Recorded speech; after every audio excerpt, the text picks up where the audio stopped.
ఈ రాష్ట్రంలో మరి మీ అందరికీ చూస్తా ఉన్నారు. అసలు ప్రజల కోసం కానీ, ఈ రాష్ట్ర అభివృద్ధి కోసం కానీ, అలాగే పాలసీస్ కోసం కానీ ఎక్కడ కూడా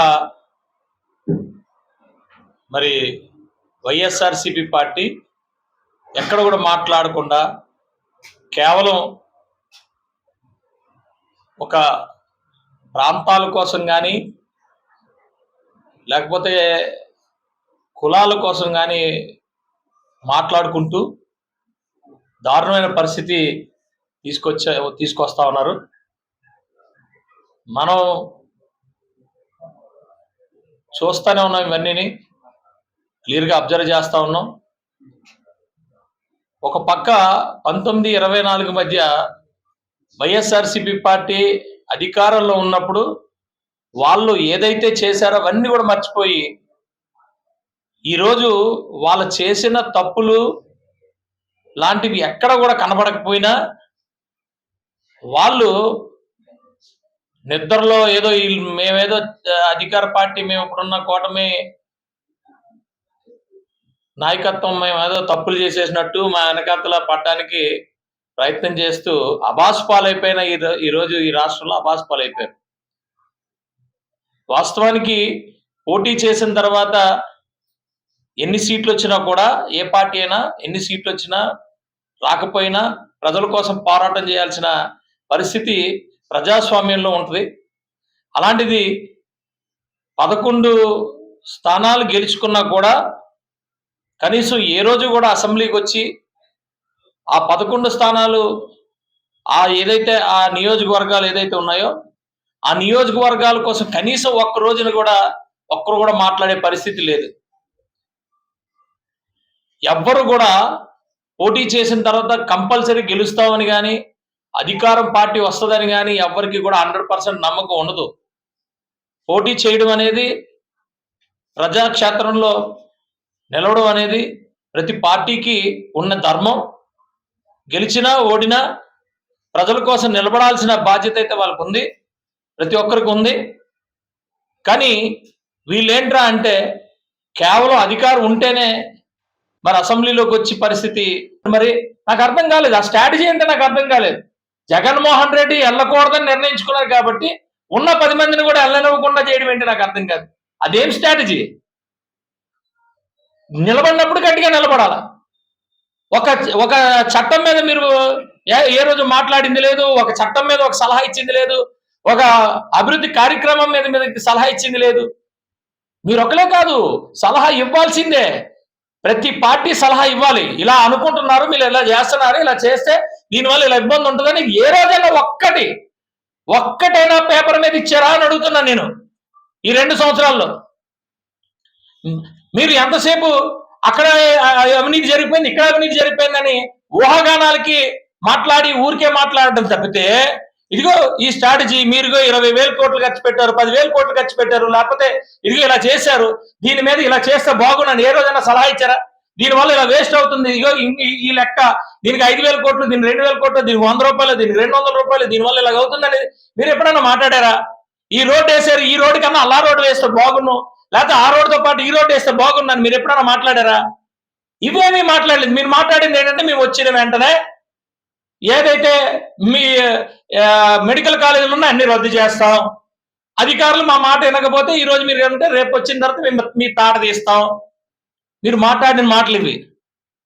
కులాల గురించి మాట్లాడతారు, లేకపోతే ప్రాంతాల గురించి మాట్లాడతారు, జడిపిస్తారు, బ్లాక్ మెయిలింగ్ చేసేటట్టు జడిపిస్తారు అధికారుల్ని.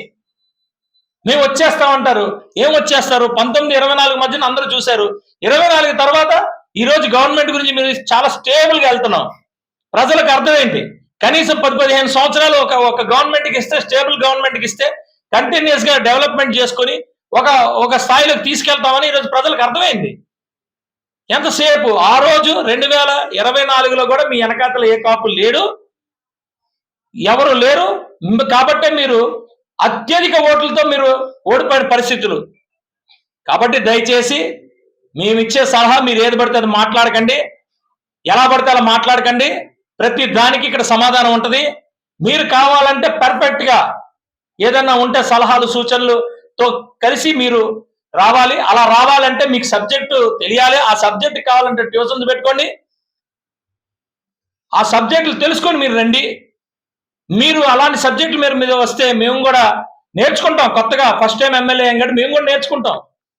మేము కూడా నేర్చుకుని మీకు సమాధానాలు చెప్పడం కోసం మేము నేర్చుకుంటాం.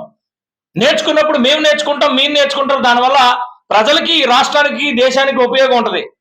అంతేగాని మానవత్వం కూడా లేకుండా మీరు ఎలా పడితే అలా మాట్లాడి ఎలా పడితే అలా చేస్తే మేము సమాధానం చెప్పగలం. మీకన్నా వరస్ట్గా ఎవడైతే మాట్లాడలేడు, కానీ మేమైతే మాత్రం సమాధానం చెప్పగలం. ప్రతి విషయానికి సమాధానం చెప్పగలమని మీ అందరికీ తెలియజేసుకుంటున్నాం. సతీమణి గురించి ఆ రోజు ఇష్యూ వస్తే చంద్రబాబు నాయుడు గారు ఇంట్లో ఆడవాళ్ళని లాగొద్దు అని చెప్పి చాలా క్లియర్ ఇన్స్ట్రక్షన్స్ ఇచ్చారు. మరి మానవతా దృక్పథంతో మా పవన్ కళ్యాణ్ గారు ఒక కుర్రోడి దగ్గరికి వెళ్తే మీరు కామెంట్ చేస్తే మిమ్మల్ని ఏమనాలా? మీ స్థాయి ఏంటి? మీరు మాట్లాడే స్థాయి ఏంటి? నేనేమంటానంటే ఈ రాష్ట్రంలో జరిగే అభివృద్ధి కానీ, ఈ రాష్ట్రంలో జరిగే ప్లానింగ్ కానీ పూర్తిగా మీరు అర్థం చేసుకోండి. లేదంటే ట్యూషన్స్ పెట్టుకోండి. ఎందుకంటే ఒక ఏఐ గురించి మాట్లాడితే మీకు తెలీదు, ఒక క్వాంటమ్ కంప్యూటింగ్ గురించి మాట్లాడితే మీకు తెలీదు. రేపు ఫ్యూచర్ లో ఒక ఒక లోకేష్ గారు 20 లక్షల ఉద్యోగాలంటే మీకు తెలీదు. ఎలాగా ఇచ్చేస్తారో మీకు తెలీదు. ఎలా డెవలప్ చేయాలో మీకు తెలీదు. ఒక విశాఖపట్నాన్ని ఎలా డెవలప్ చేస్తానో, ఒక విజయవాడని ఎలా డెవలప్ చేస్తానో మీకు తెలీదు. మరి మీకు తెలియనప్పుడు పంచాయతీ రాజ్లో మీకు తెలిసిన విషయాలు ఏంటంటే గ్రామాల్లో దొంగచాటును వెళ్ళి సర్పంచులు గెలిపించుకొని మేము మొత్తం ఆంధ్రప్రదేశ్ అంతా కూడా మా మా సర్పంచులే మేమందరం గెలిచాం, 100% ప్రజలు మాకు వేస్తారు అని మీరు చెప్పుకునే వాళ్ళు, పవన్ కళ్యాణ్ గారు పంచాయతీరాజ్ మినిస్టర్ అయిన తర్వాత ఎంత ప్రక్షాళన చేశారు, గ్రామాలకి ఎంత విలువనిచ్చారు, ఎన్ని గ్రామాల్లో ఎంత డెవలప్మెంట్ చేశారు. కొన్ని క్రైటీరియాస్ ఉంటాయి ప్రతి గ్రామంలో. శానిటేషన్ కానీ, డెవలప్మెంట్ కానీ, సెల్ఫ్ సస్టైన్ కానీ, అనేకమైన వాటర్ ఫెసిలిటీస్ కానీ, డ్రైన్ ఫెసిలిటీస్ కానీ, ఇలాంటివి అనేకమైనవి ఉంటాయి. ప్రతి ఒక్క అంశం మీద అందరూ వర్క్ చేస్తాం. కేంద్ర ప్రభుత్వం అవనండి, లేకపోతే రాష్ట్ర ప్రభుత్వాలు కానీ వాటి మీద వర్క్ చేస్తారు. అసలు మీకు ఆ లైన్స్ తెలుసా? ఆ ప్రయారిటీస్ తెలుసా? కనీసం జెండా ఎగరేసుకోవడానికి రూపాయి డబ్బులు లేని దౌర్భాగ్యమైన పరిస్థితుల్లో పంచాయతీరాజులు మీరు అలాగ వదిలేస్తే, మా పవన్ కళ్యాణ్ గారు పంచాయతీరాజ్ మినిస్టర్ అయిన తర్వాత మరి ఈ పంచాయతీరాజ్ ఈ 2 సంవత్సరాలు ఏం సాధించిందని ఎవరికన్నా మీకు అర్థమైందా? ఎప్పుడన్నా మీ సర్పంచ్లే ఉన్నారు కదా మొన్నటి వరకు, వాళ్ళే డైరెక్ట్ గా మాట్లాడారు కదా. మరి వాటి గురించి ఎందుకు మాట్లాడట్లేదు మీరు? లేదా ఫారెస్ట్ గురించి ఎందుకు మాట్లాడట్లేదు? ఎన్విరాన్మెంట్ గురించి ఎందుకు మాట్లాడట్లేదు? ఇవన్నీ మీరు మాట్లాడాలి, అర్థం చేసుకోవాలి. మీకు అర్థం కాకపోతే ట్యూషన్లు పెట్టుకోండి. ట్యూషన్లు పెట్టించుకొని మీరు అర్థం చేసుకోండి. మీరు 5 సంవత్సరాలు పరిపాలించిన తర్వాత కూడా మీకు సబ్జెక్ట్స్ మీద గ్రిప్ రాకపోతే ఎలా? బొత్స సత్యనారాయణ గారు లాంటి వాళ్ళు మేము ముఖ్యమంత్రి అయిపోతాం, మీరు మంత్రులుగా చేశారు కదా మీరందరూ. అంబటి రాంబాబు నువ్వు ఏపీఐసి చేసావు కదా, నువ్వు కూడా మంత్రి చేసావు కదా. మరి మీ అందరికీ గ్రిప్ రాకపోతే ఎలా? దయచేసి ప్రతి డిపార్ట్మెంట్ లో మీరు కూడా మంత్రులు చేసుకుని ఉన్నారు. మీరు అర్థం చేసుకోండి. మీరు ఏదైతే 2019-24 మధ్యలో మీరు అధికారాన్ని వెలగబెట్టినప్పుడు ఏం చేశారు, ఈ 2 సంవత్సరాలు మేమేం చేశాము, ఏ డిపార్ట్మెంట్లు మేము స్ట్రెంగ్తన్ చేశాము, ఏ డిపార్ట్మెంట్లు మేము ఏ వ్యవస్థలు మేము స్ట్రెంగ్తన్ చేశామనే దాని మీద మీరు అవగాహన తెచ్చుకున్న తర్వాత మాట్లాడితే అప్పుడు మీకు బాగుంటుంది. లేదంటే ఈ వారం రోజులు మీరు ఎంతైతే అబాస్పాలు అయిపోయారో అలాగ అయిపోతారనేది నేను ఇచ్చే సలహా. ఎందుకంటున్నానంటే కాపులందరూ వ్యతిరేకమైపోయారు. కాపులంతా అసలు మీ వెనకాతలు ఎప్పుడున్నారు? కాపులు అసలు కాపులు కాదు, ఎవరున్నారు మీ వెనకాతల?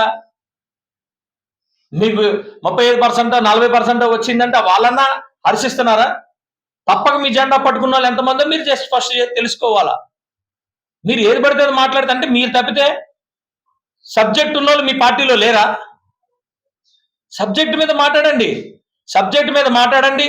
ఒక అపోజిషన్ స్టేటస్ కోసం మీరు పోరాటం చేస్తున్నారు. అపోజిషన్ స్టేటస్ కాదు, అపోజిషన్ రెస్పాన్సిబిలిటీస్ మీరు తెలుసుకోండి. అపోజిషన్ రెస్పాన్సిబిలిటీస్ తెలుసుకొని ఇది పరిస్థితి అని మాట్లాడాలా.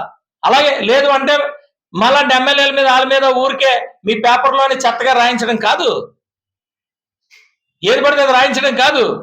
మీరు మీరు మా మీద బురద జల్లినా ప్రజలైతే నమ్మరు. మీరు మేబీ ఒక నియోజకవర్గంలో మీరు బురద జల్లేసి అక్కడ అంతా అలా జరిగిపోతుందంటే ఎన్నాళ్ళు ఇచ్చేస్తారు. ప్రతి నియోజకవర్గంలో ఈరోజు అభివృద్ధి ఉంది. ప్రతి నియోజకవర్గంలో ఈరోజు సంక్షేమం ఉంది. మేము అహర్నిశలు మేము కష్టపడుతున్నాం. మీ నాయకులు ఎవడు రమ్మనండి. మీరు మీరు చేసిన అన్ని ఇవి కూడా ప్రజలకు తెలుసు. ఈరోజు కొత్తగా మీరు వచ్చి ఏదైనా మాట్లాడితే దొంగే దొంగ దొంగ దొంగ అన్నట్టు ఉంటది, సామెత ఉన్నట్టు ఉంటది. కాబట్టి నేను ఇచ్చే సలహా ఏంటంటే, పార్టీ రాజకీయ వ్యవస్థ చెయ్యాలనుకున్నప్పుడు ప్రతి ఒక్క విషయం మీద క్షుణ్ణంగా మీరు తెలుసుకోవాలా, మీరు తెలుసుకొని మాట్లాడాలా. అంతేగాని నేను అడుగుతున్నా, ఈ 2 సంవత్సరాల్లో ఒక రోజు అసెంబ్లీకి వచ్చింది లేదు. కౌన్సిల్ మొత్తం వేస్ట్, రద్దు చేయాలి అని చెప్పి మీరు ప్రపోజ్ చేసిన కౌన్సిల్ ఈ రోజు మీకు దిక్కు అనేది నాకు అర్థం కాదు. పొద్దున్న లెగిస్తే కొంతమంది ఇదే పని మీద, అంటే వాళ్ళకి ఒక స్లాట్ ఉంటుంది, ప్రతిరోజు మాట్లాడాల, మాట్లాడి అవతలోడిని తప్పు పట్టాల, అవతలోళ్ళు ఏదో ఒక కామెంట్ చేయాలి. అక్కడ న్యూస్ ఉన్నా లేకపోయినా, అక్కడ ఉన్న పరిస్థితులు ఏమున్నా ఏదో ఒకటి మానవతా దృక్పథంతో వాళ్ళ ఇంటికి వెళ్ళి పరామర్శించి, వాళ్ళ ఇంటికి వెళ్ళి అబ్బాయి దగ్గరికి వెళ్ళి చూసొస్తే దాన్ని కూడా కామెంట్ చేసే అంత దౌర్భాగ్యమైన పరిస్థితుల్లో పేరు నాని ఉన్నాడంటే, వాళ్ళ ప్రెస్ మీట్లు కానీ, వాళ్ళు స్పందించే తీరు కానీ మరి ఎంత శాంటిటీ ఉందనేది ఆలోచించాల. ఏదో ఒకటి మాట్లాడాలంటే ఏదో ఒకటి మాట్లాడాలి.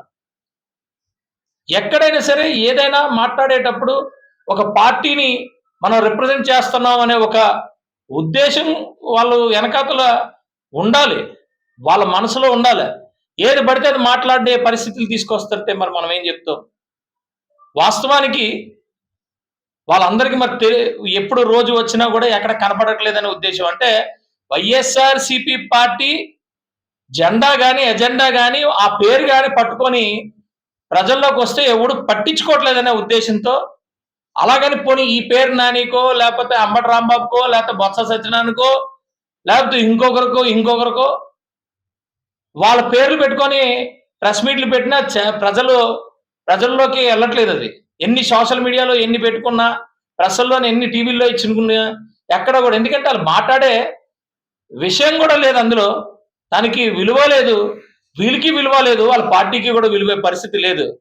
దానికోసం ఏదో ఒక రచ్చ చేయాలి కాబట్టి ఏదో ఒక విషయం ఎత్తాలని చెప్పి కాపులు మరి కాపుల్ని మధ్యలోకి తీసుకొచ్చి ఎత్తి ఈరోజు రాష్ట్రంలో అబాస్పాలైపోయారు. ఎంతసేపు అంబటి రాంబాబు అంటాడు ఓన్లీ జనసేన నుంచి కాపు నాయకులు ఒకలే కాపు నాయకులు చాలా మంది మాట్లాడతారు. అంటే మా పార్టీలో ఉన్న వాళ్ళందరూ కాపులనే ఇది నాకు అర్థం కాదు. మా దగ్గర అందరూ ఉంటారు, అందరూ మాట్లాడతారు, ప్రతి ఒక్కరూ మాట్లాడతారు మా దగ్గర. అది మీకు తెలియాలంటే మీరు తెలుసుకోవాలన్నా మాట్లాడాలి, ఏదో ఒకటి మాట్లాడాలని ప్రెస్ ముందుకు వచ్చేసి ఏది పడితే మాట్లాడితే ఎలా? తెలుసుకోవాలి కదా. మేము మాట్లాడేటప్పుడు చాలా జాగ్రత్తగానే మాట్లాడతాం, మేము కొంత రెస్పెక్టబుల్ గానే మాట్లాడతాం. మీరు మాట్లాడే చెత్త మాటలకి దేనికి మేము రెస్పాండ్ అవ్వం. థ్యాంక్ యూ అండి.